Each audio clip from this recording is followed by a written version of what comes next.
pemirsa di sini ini dia para sutradara dari kategori feature, cantik-cantik dan ganteng. Apalagi ini satu di tengah ganteng sendiri ya.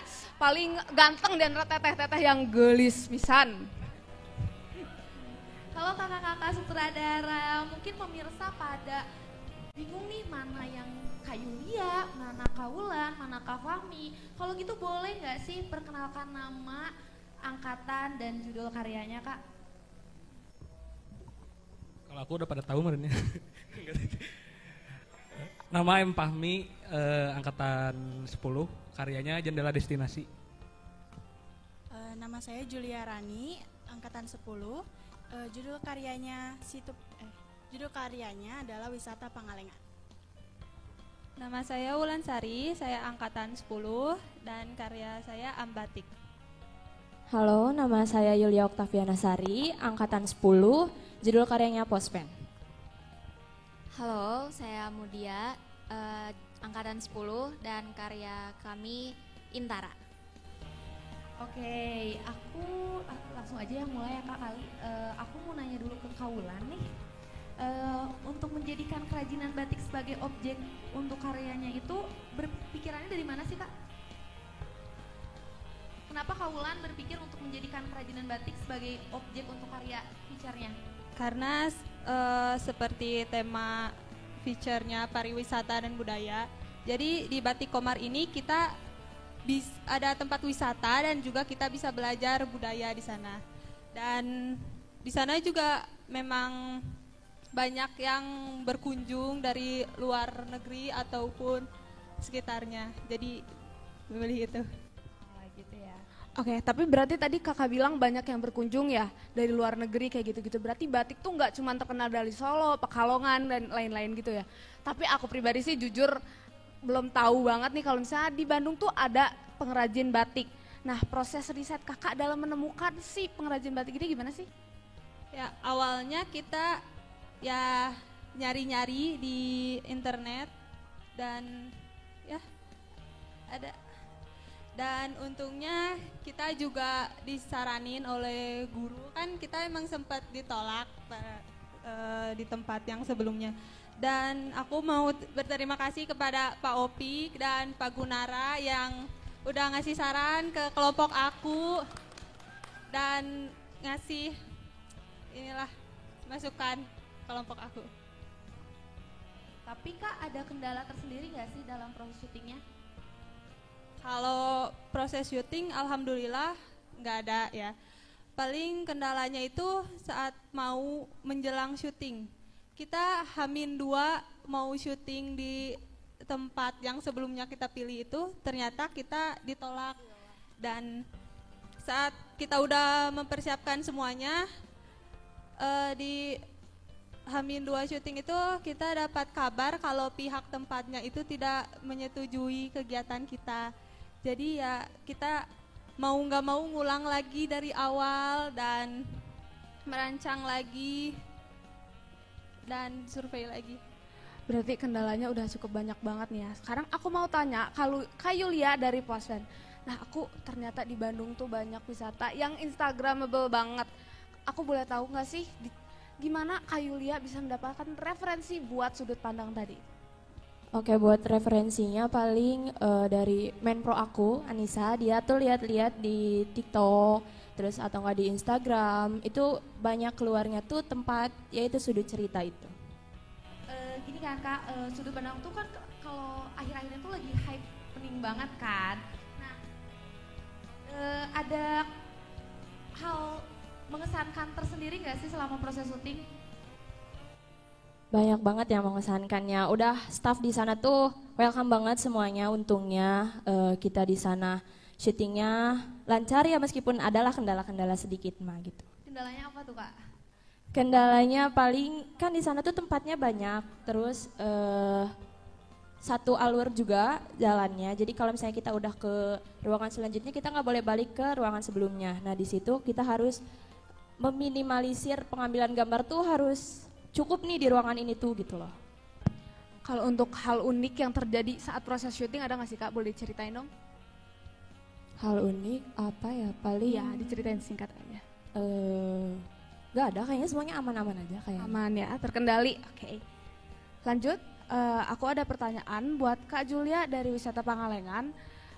Apa sih hal yang unik yang ada di Wisata Pangalengan waktu selama syuting tuh yang dialami? Banyak banget hal yang unik selama syuting, terutama di saat ngambil gambar di area Flying Fox. Ada salah satu kru kami yang kecebur ke danau. Itu paling seru. Terus di sana juga banyak permainan yang belum semua orang tahu gitu. Gak sampai perahunya bocor kan Kak? Enggak, itu dari Flying Fox soalnya. Oh ya. Nyangkut. Oke, makasih buat Kak Julia. Sekarang aku mau tanya Kak Fahmi nih dari Jendela Destinasi. Kenapa sih Kak Fahmi memilih lokasi Cibaduyut sebagai objek karya kakak? Karena deket tinggal kita. Karena jadi mau ngasih tahu gitu kalau produk lokal juga ada yang bagus itu. Contohnya Cibaduyut ini gitu, nggak kalah.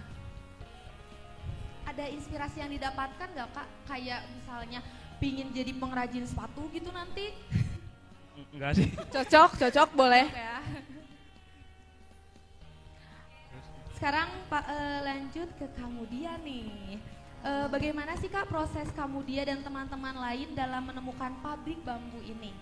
Prosesnya pertama-tama itu kita nemu dari orang terdekat kita, yaitu menpro saya Jantika yang ternyata punya kakak yaitu Teh Jenita atau Ibu Jenit, dan kemudian bersangkutan langsung dengan pabrik bambu. Jadi ya cukup mudah.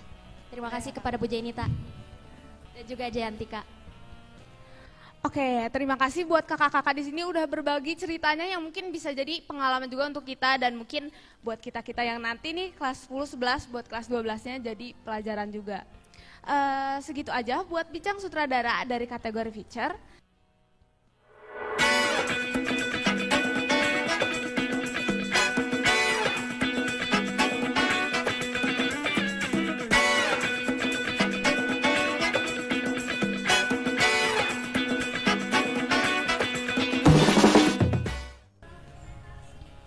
Oke, aku mau tanya dulu nih Kak, mulai dari nama, angkatan, dan judul filmnya. Halo, nama aku Ray, angkatan 10, Director Moon River and...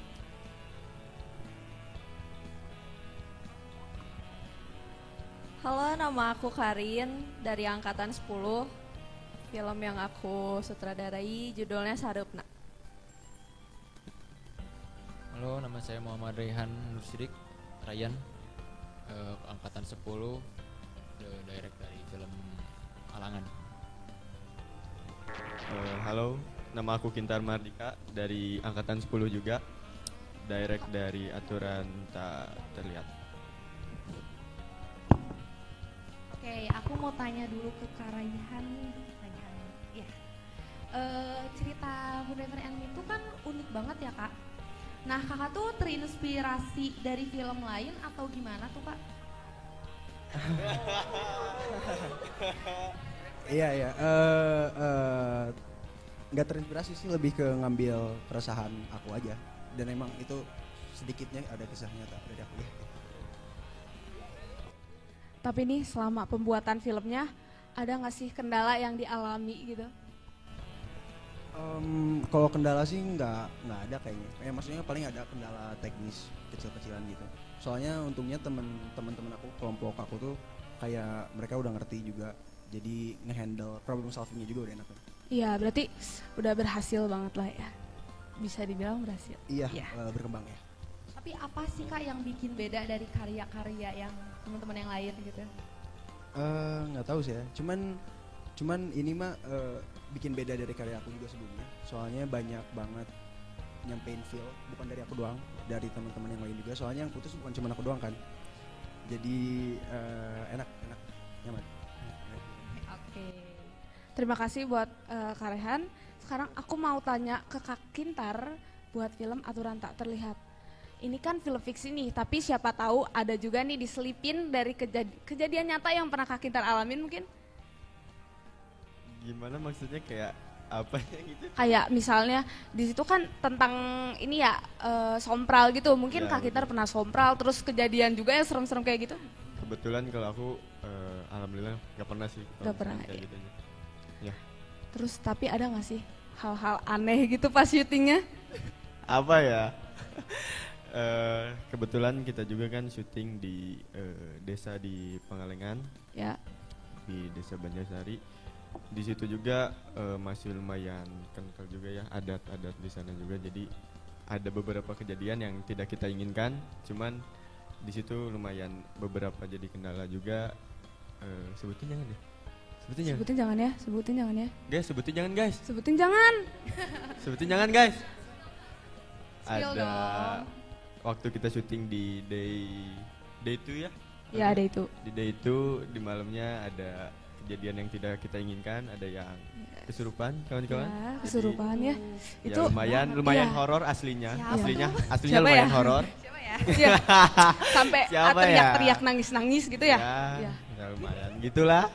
Jadi ke kitanya juga lebih horor waktu syutingnya gitu. Siapa yang nangis? Siapa ya?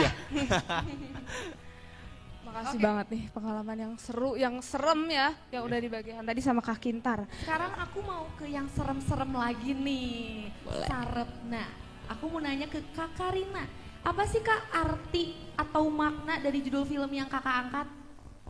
Dari Sarepna sendiri kan itu diambil dari bahasa Sunda. Kalau dari bahasa Sunda tuh kayak itu teh menunjukkan waktu perubahan dari sore menjelang maghrib gitu. Itu sih artinya. Tadi kan karya Kak Kintar ada yang sampai kesurupan nih, kalau Kakak gimana? Alhamdulillah nggak ada ya, karena kekuatan doa mungkin ya. Ya mungkin beriman semua ya. Lancar-lancar aja. Beriman semua. Beriman semua. Oh ya enggak juga sih. Tapi nih kan itu di situ banyak anak kecil nih ya. Itu pasti biasanya anak kecil susah dikontrol nih. Gimana nih caranya Kak Karina buat nge-sutradarain mereka gitu? Mendirect Buat mereka. cara ngedirect anak kecilnya, makasih banyak buat Suci ya, karena banyak dibantu sama Suci. Terus emang cukup keteteran ya di hari produksinya buat ngedirect anak kecil. Cuman alhamdulillah bisa mereka gitu. Dan jadi seru juga ya, banyak yang Seru sih, lari kemana-mana gitu. Seru. Sekarang aku mau nanya nih ke Kak Raihan dari Alangan. Boleh nggak sih diceritain inspirasi itu tuh filmnya dari mana sih? Inspirasinya dari film Baby Driver. Nggak tahu, maaf ya. Oke, nggak apa-apa. Ya dimaafin.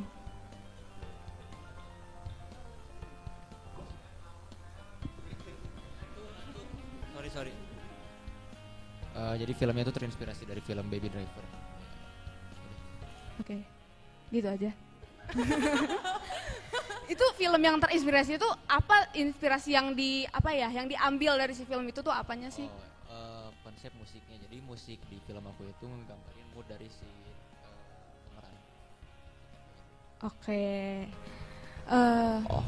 Gini Kak. Kak, kan film Alangan ini tuh syutingnya di SMK 10 kan, di sini Iya. kan. Iya. Nah, ada kendala tersendiri nggak sih syuting di sini? Kayak misal dikejar anjing gitu ya, dikejar Iya, anjing. dikejar anjing bisa jadi kan? Ya paling aku keselin mah hujan sih, dan di saat udah berhenti syuting, itu udah beres, hujan. Nggak hujan gitu. Hah? Memang. Gimana? Hujan tapi nggak hujan? Iya.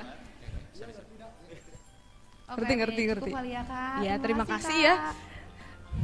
Terima kasih udah berbagi, seru banget ya, seru banget. Pengalamannya seru banget. Buat kakak-kakak dari kategori fiksi, dipersilakan untuk turun.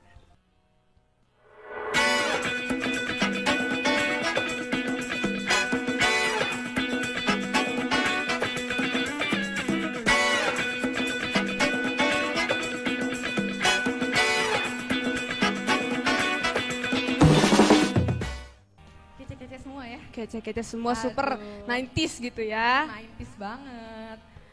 Oke Kak, boleh perkenalkan nama, angkatan, dan judul karyanya? Perkenalkan, nama saya Muhammad Rizky Nur Rahman dari Angkatan 9, judul karya Hulu Kota.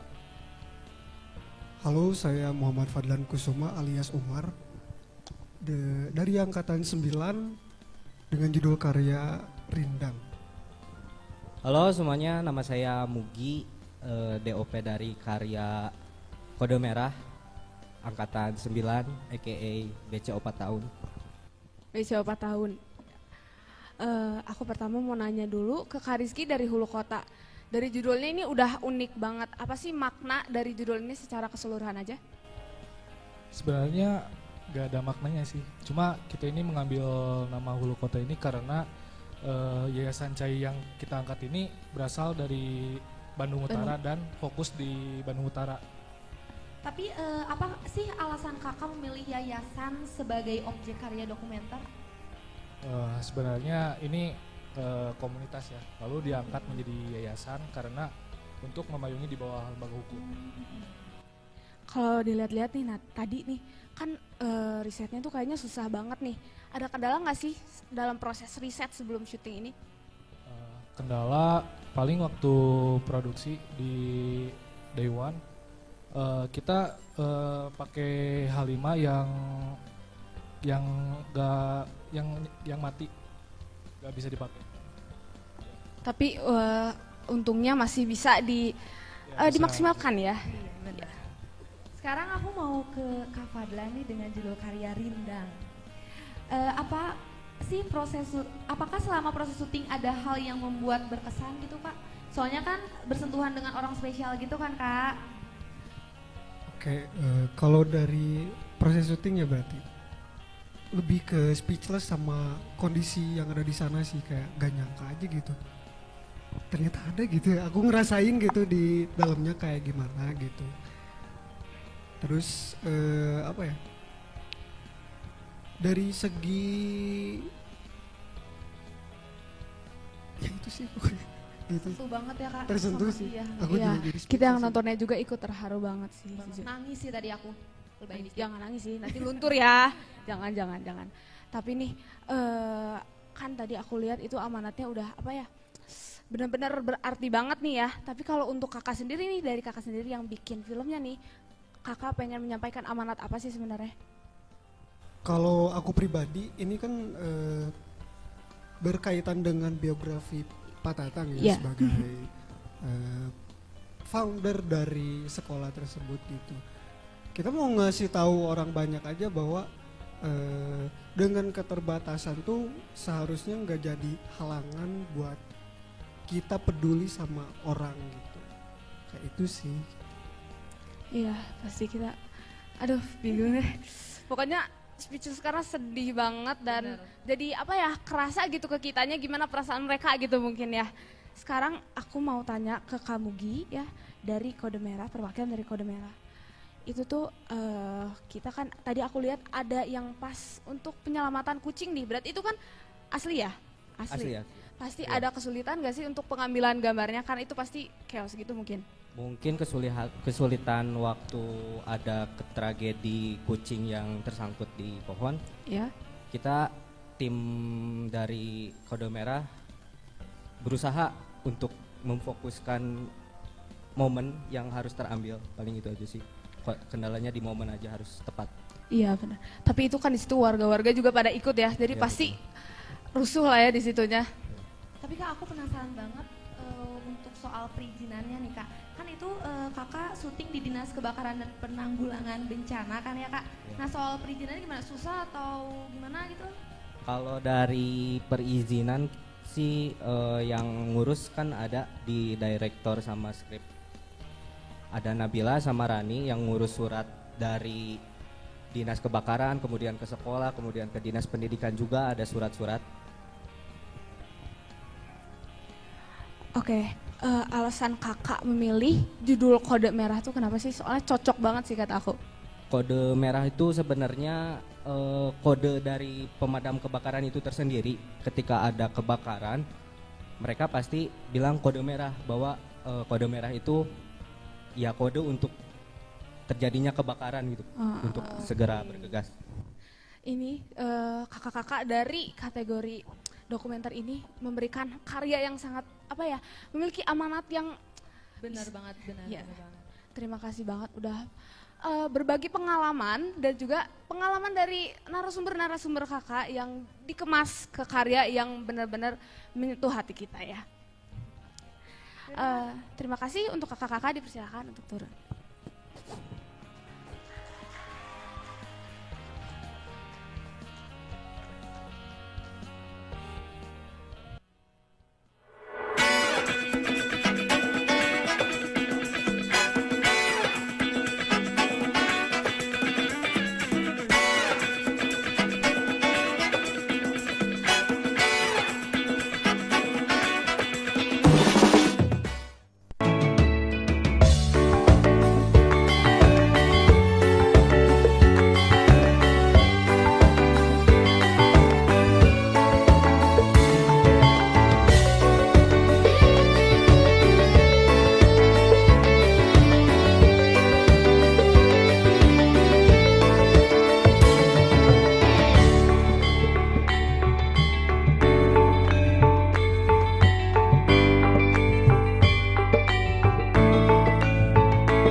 Kepada kelas